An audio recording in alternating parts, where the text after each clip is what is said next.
1 Corintios capítulo 15, versículo 55. Primera de Corintios, primera epístola de los Corintios, capítulo 15, versículo 55. ¿Dónde está, oh muerte, tu aguijón?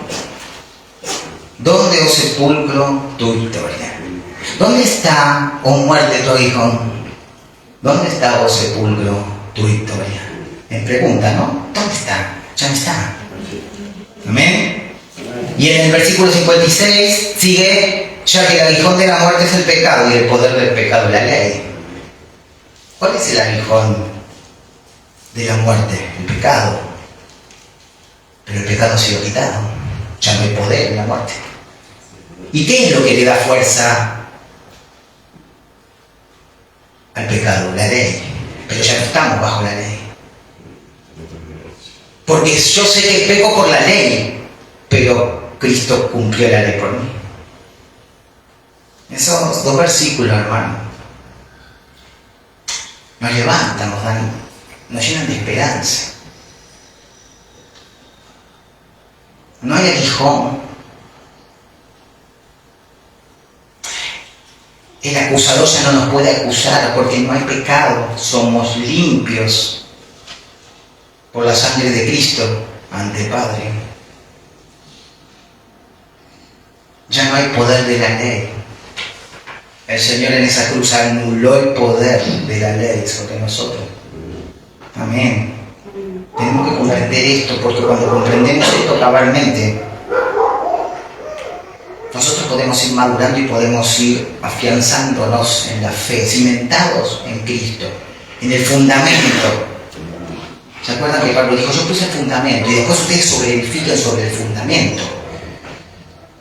El problema que había tenido Pablo era que algunos no edificaban sobre el fundamento que es Cristo. Y estaban todos los problemas que estaban, ¿no? Que había todos esos problemas que trataban de solucionar. Y bueno, me gustaría que podamos, yo voy leyendo, ustedes seguramente me van siguiendo, vamos a leer del 1 al 12 de Lucas, Evangelio de Lucas, capítulo 24.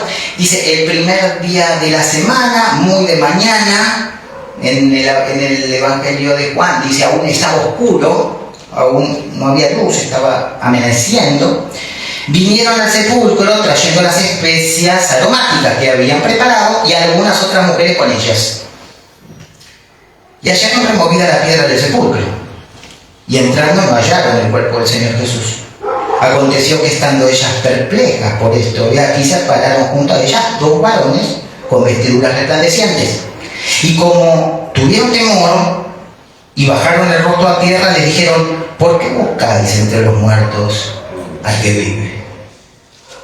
No está aquí, sino que ha resucitado. Acordaos de lo que os habló cuando aún estaba en Galilea, diciendo, es necesario que el Hijo del Hombre sea entregado en manos de hombres pecadores y que sea crucificado y resucite al tercer día. Entonces ellas se acordaron de sus palabras y volviendo del sepulcro dieron nuevas de todas estas cosas a los 11 y a todos los demás. Eran María Magdalena y Juana, y María, madre de Jacobo, y las demás con ellas, quienes dijeron estas cosas a los apóstoles. Mas a ellos les parecía locura la palabra de ellas, y no las creían. Versículo 12, pero levantándose Pedro, corrió al sepulcro, y cuando miró dentro vio los lienzos solos, y se fue a casa maravillándose de lo que había sucedido. Bendita es esta palabra, esta porción de la palabra de Dios. Qué hermoso cuando leemos, ¿no? No sé, cada uno de ustedes en su corazón sabe lo que siente cuando lee este pasaje. Pero a veces está bueno, a mí por lo menos me gusta cuando yo estoy leyendo y en algún sentido podemos estar en ese contexto, ¿no?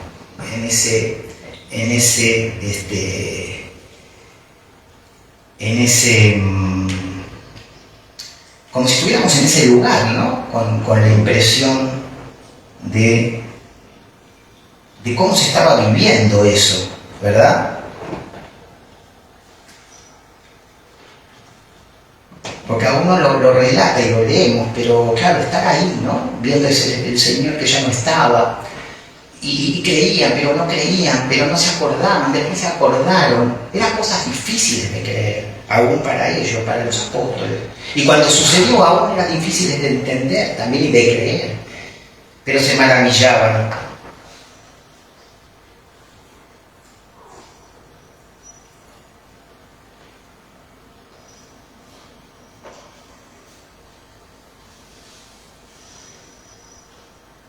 Entonces, Jesús es sepultado al atardecer del viernes, antes que comience el sábado.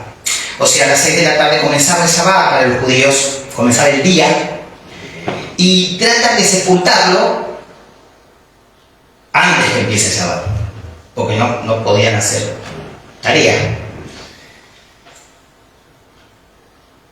Y José de Arimatea, un miembro del concilio, va y pide el cuerpo del Señor. Y pensemos en esto, fíjense cuando nos entregamos al Señor, ¿no? Porque José de Arimatea era un miembro un miembro del Sanedrín. Y no hay medias tintas, no le importó lo que pudieran decir de él, fue y pidió el cuerpo del Señor. Y lo que nos conmueve, me conmueve, en Lucas 23, capítulo 23, versículos 52 y 53, dice que pidió el cuerpo de Jesús, José de Arimatea, y quitándolo de la cruz, ¿no? Y yo me pongo en ese lugar, me imagino a José de Arimatea quitando, ¿no?, al Señor de la cruz, un poco siguiendo los sucesos desde la sepultura del Señor hasta la resurrección. Arimatea cargando al Señor, bajando, quitándolo.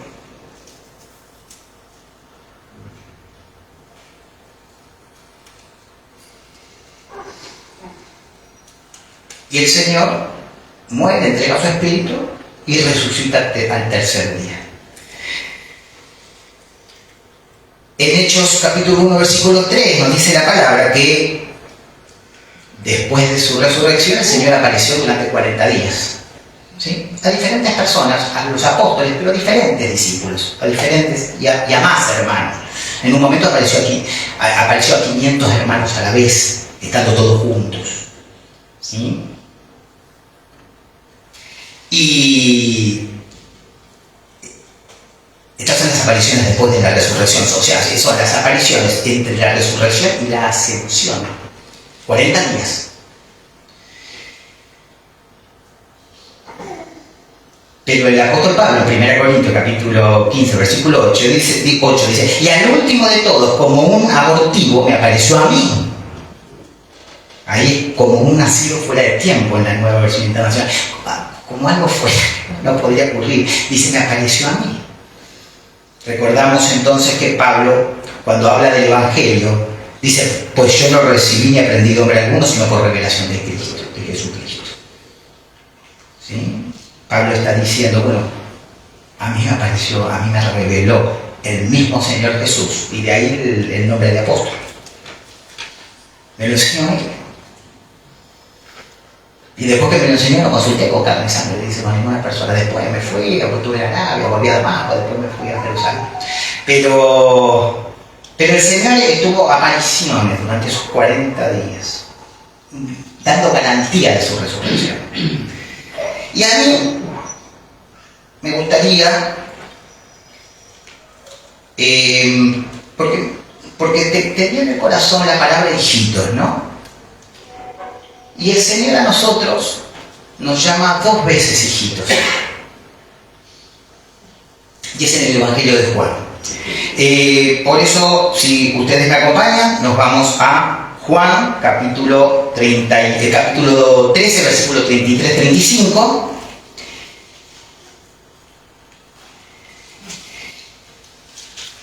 En este hijitos que nos dice el Señor,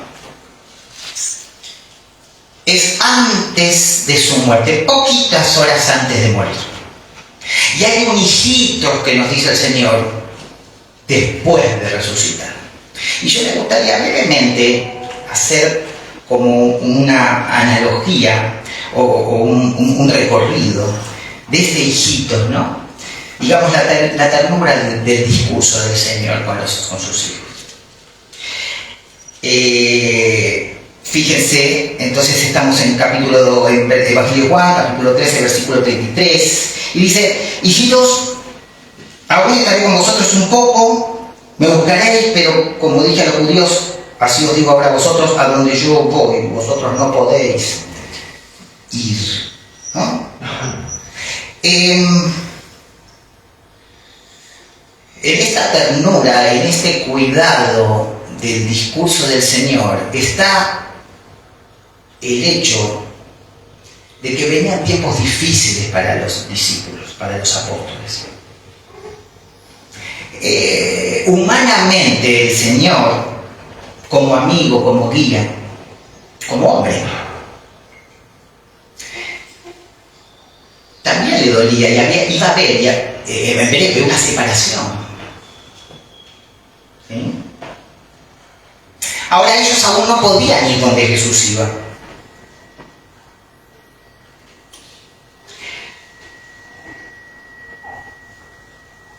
Y cuando estamos hablando de hijitos y que vienen tiempos, o hay tiempos de problema, hay tiempos difíciles, pensemos que esto no ha cambiado.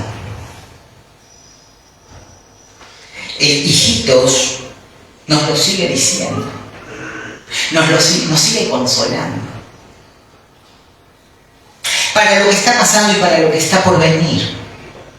Acá había por venir algo difícil. Jesús aún tenía que terminar su obra, los apóstoles no habían ni empezado todavía su obra. Primero tenían que establecer una relación íntima con Él y seguirlo en obediencia. A donde yo voy no me pueden seguir. Todavía no hay una obediencia en ustedes, ni una relación conmigo donde ustedes puedan seguirme. El Señor estaba yendo a la cruz, pero el Señor estaba yendo a la cruz por obediencia. Y estaba cumpliendo una tarea que después también el Señor les había dejado ya, pero les iba a pedir, les iba a remarcar una tarea para los apóstoles. Hijitos, vienen tiempos difíciles. A donde voy yo todavía no pueden venir. Pero el consuelo estaba.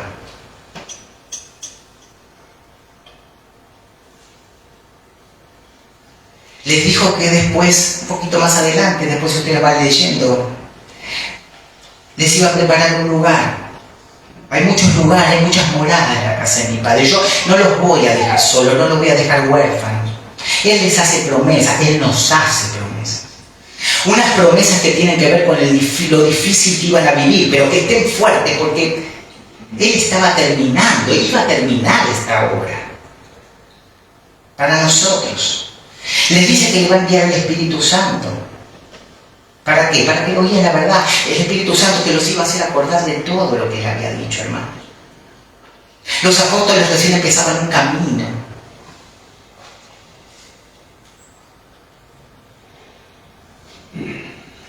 Jesús estaría con sus hijos a través de la persona del Espíritu Santo, el Consolador.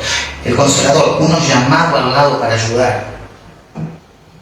El Espíritu Santo nos está ayudando constantemente, está al lado, morando,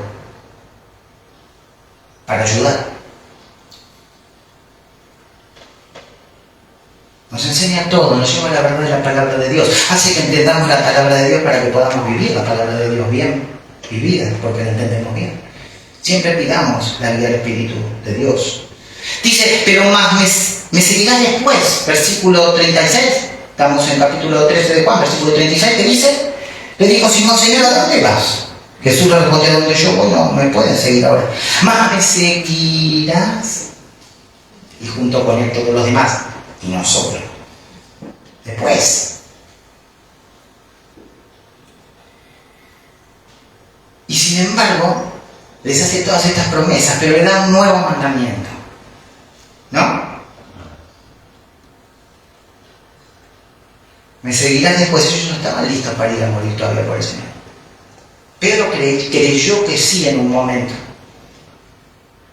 Y después lo negó. No había una fe tan afirmada en la roca que es Cristo para que ellos puedan seguirlo también en el sentido de poder morir por Cristo. Pero me seguirán después, Pedro.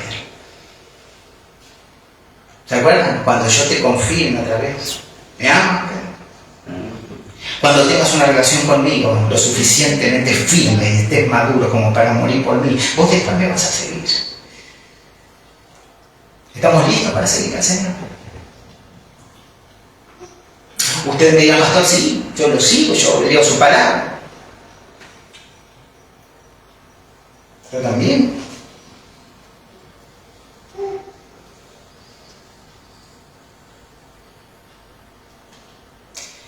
Y le da un nuevo mandamiento: que os améis los unos a los otros como yo os he amado. Les hace unas promesas impresionantes. Ya se las venía haciendo. Un poquito después le dice, voy a estar con ustedes, no lo voy a dejar nunca.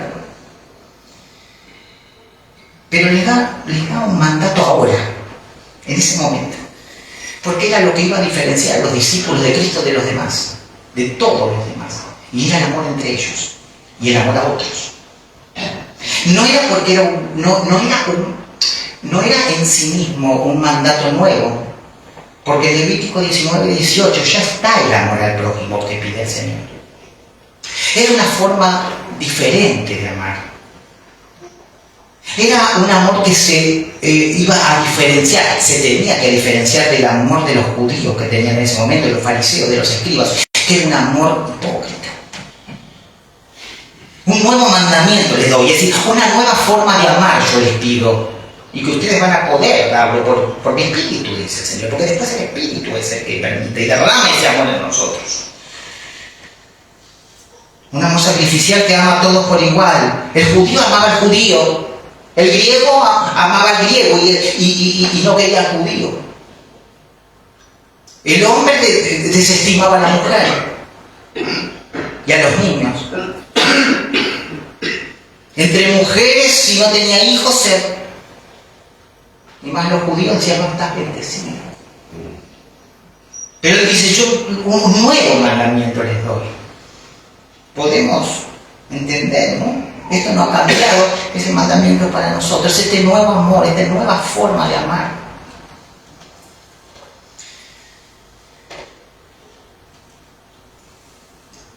Consumado es. Termina esto, habla, le pide este nuevo mandamiento. Consumado es. En la cruz, consumado es. He terminado, he hecho todo lo necesario, hay victoria. Se usaba el consumado, se usaba también en la guerra para decir, consumado es, somos victoriosos, hemos tenido victoria. Qué bueno.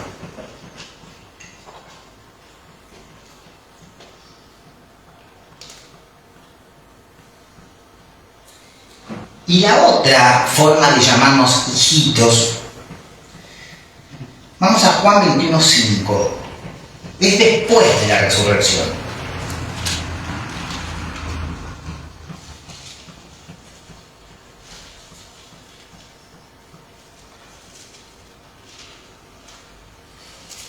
Juan, Evangelio de Juan 21:5.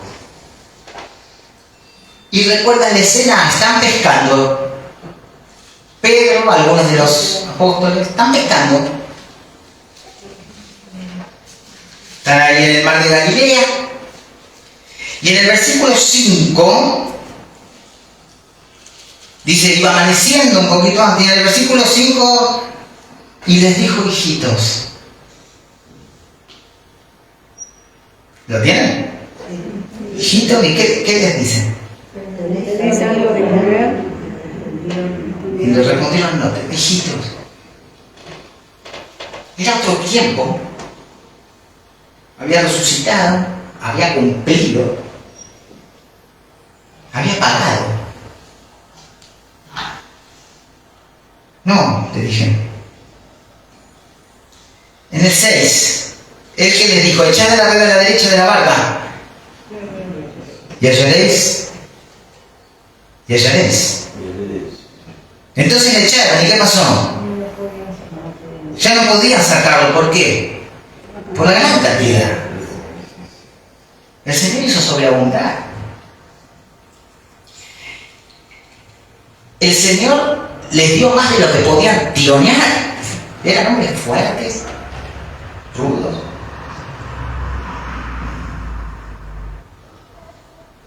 Ayudó, guió e hizo sobreabundar. Hermano, nos ayuda, nos guía y hace sobreabundar. Versículo 7. Vamos a ver, entonces leámoslo. Entonces aquel discípulo a quien Jesús amaba dijo a Pedro, ¿qué le dijo? Es el Señor. Pero lo dice, ahí está con unos signos. ¿Cómo dice entonces? Es el Señor. Es el Señor. ¡Es el Señor! Señor.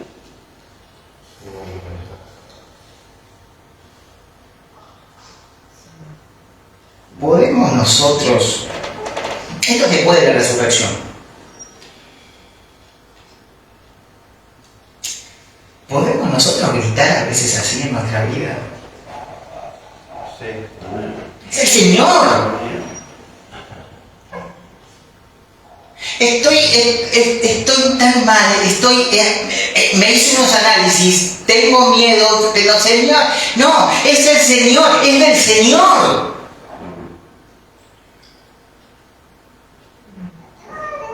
Hay miedo, no, es del Señor, es el Señor. Podemos estar con esta fe, con esta confianza. Pedro, impetuoso, vehemente. Sabemos que Pedro pues, muchas veces hablaba cuando no tenía que hablar.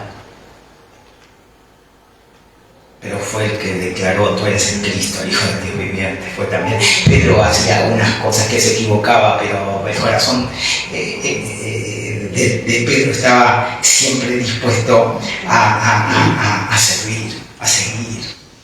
Se equivocó. Y cuando le dijo a Pedro, es el Señor. Simón Pedro, cuando oyó que era el Señor, se ciñó, porque dice, se ciñó, se puso la ropa, de haber sacado la ropa porque estaban trabajando. Porque se había despojado de ella, dice. Y se echó al mar. Vamos de la misma manera a la búsqueda del Señor en nuestros problemas. Con la misma confianza. Con la misma fe. Es el Señor y se echó al mar y los otros discípulos, ahí hay algarabía, hay gozo. Por eso yo, este título después de su resurrección es la tristeza se convierte en gozo. Qué hermoso. Y vinieron con la barca, dice, y se echó al mar, y los otros discípulos vinieron con la barca arrastrando la red de peces, pues no distaban de tierra sino por unos 200 codos, unos 90 y pico de metros, 100 metros, de acá.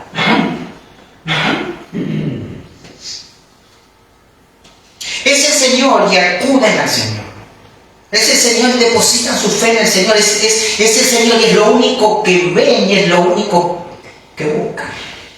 Ya no había más problemas. Ellos estaban haciendo la tarea que hacían antes, hermanos. Pero tenían que dejar esa tarea.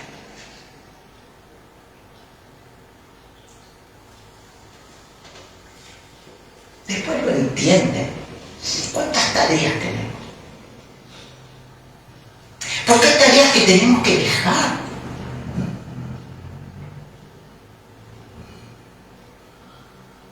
Para el servicio. ¿Esto qué significa que tenemos que ser unos irresponsables? No. Significa que en nuestro corazón tiene que estar ese sentimiento, esa voluntad puesta al servicio.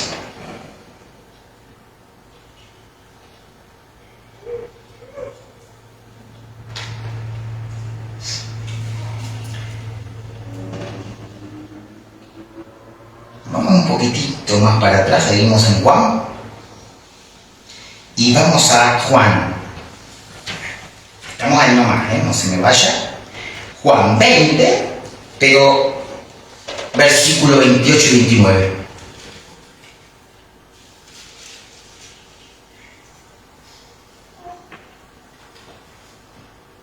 Y estamos terminando. Juan 20, versículos 28, 29. ¿Se acuerdan de lo que había pasado unos días antes, 8 días? Perdón, 8 días después de que el Señor se había encontrado con discípulos, pero no estaba Tomás. Tomás no había creído. Y dijo, estaban otra vez sus discípulos dentro, estamos en el 26, y con ellos Tomás. Juan 20, 26. Llegó Jesús, estando las puertas cerradas, y se puso en medio y les dijo, pasa a vosotros. Y luego dijo a Tomás, pon aquí tu dedo y mira mis manos. ¿Y qué más? Acerca tu mano y métela en mi costado. Y no seas incrédulo, sino creyente.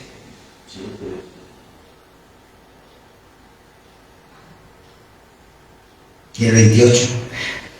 Entonces Tomás respondió y le dijo,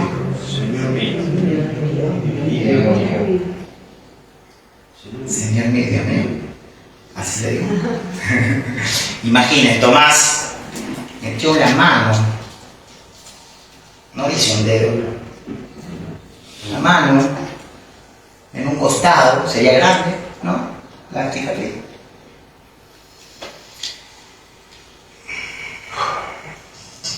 Acerca tu mano y métela en mi costado y no seas incrédulo.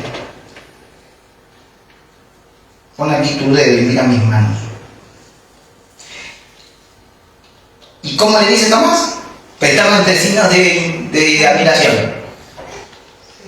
Señor mío y Dios mío.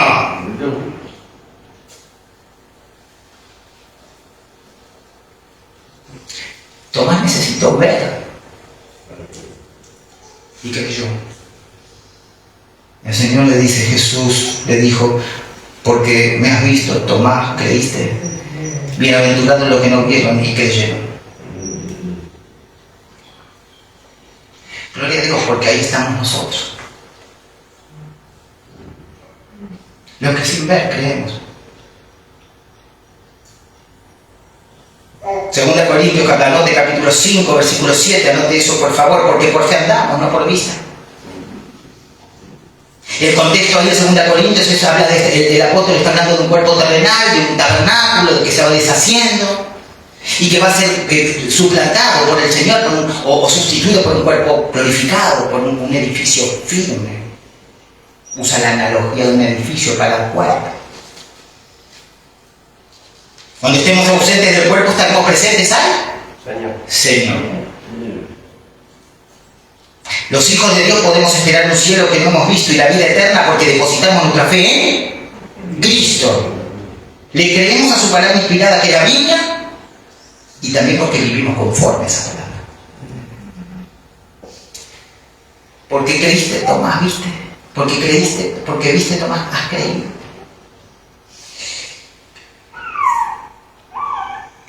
¿Cómo ha pasado? ¿Cómo estamos terminando estos días de Pascua? Él nos prometió, porque yo vivo, vosotros también viviréis. Evangelio de Juan, capítulo 14, versículo 19c. Porque yo vivo, vosotros también viviréis.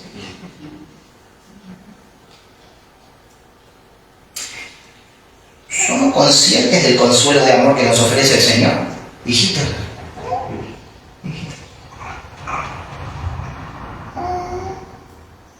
Cuando estamos por sufrir, hijito, ¿no? Nuestra tristeza se convierte en gozo, se ha convertido en gozo, o se convierte en gozo. Generalmente no hablo de un gozo frágil, de un gozo débil, pasajero, que va y viene. Ese no es el gozo del cristiano. Ese gozo que cambia según las circunstancias, no es eso. Nuestra tristeza se convierte en gozo. De manera que ya casi no haya tristeza, que sea todo gozo en el Señor.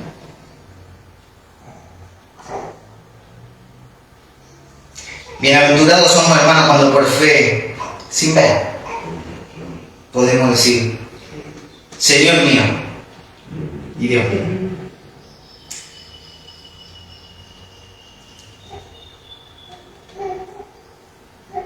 Que en esta Pascua, hoy, este domingo, podamos reflexionar un poquito sobre esto. La garantía, las armas que tenemos en Cristo Jesús. Señor mío y Dios mío, antes de orar, quiero llamar porque hay dos niñas que nos tienen que decir algo de la escuelita bíblica en este día.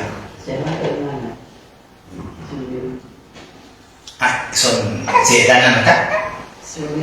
Ah.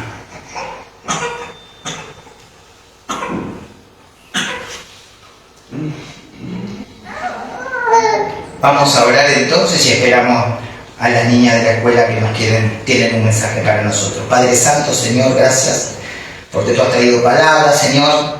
Esas palabras, Señor, pronunciadas por ti, hijitos, Dios mío. Esa ternura que tienes para con nosotros, esa bondad, ese cuidado. Gracias, Señor, porque está vigente hoy, está vigente, va a estar vigente para siempre, porque tú no nos vas a abandonar, estarás con nosotros hasta el final de los tiempos. Gracias por tu Hijo entregado en esa cruz, donde pagó, donde nos redimió, donde nos permitió reconciliarnos contigo, Padre. Nosotros nos quedamos en tus manos, Señor, y te agradecemos todo, Padre. En el nombre santo, eterno y precioso de Jesús. Amén. Y amén.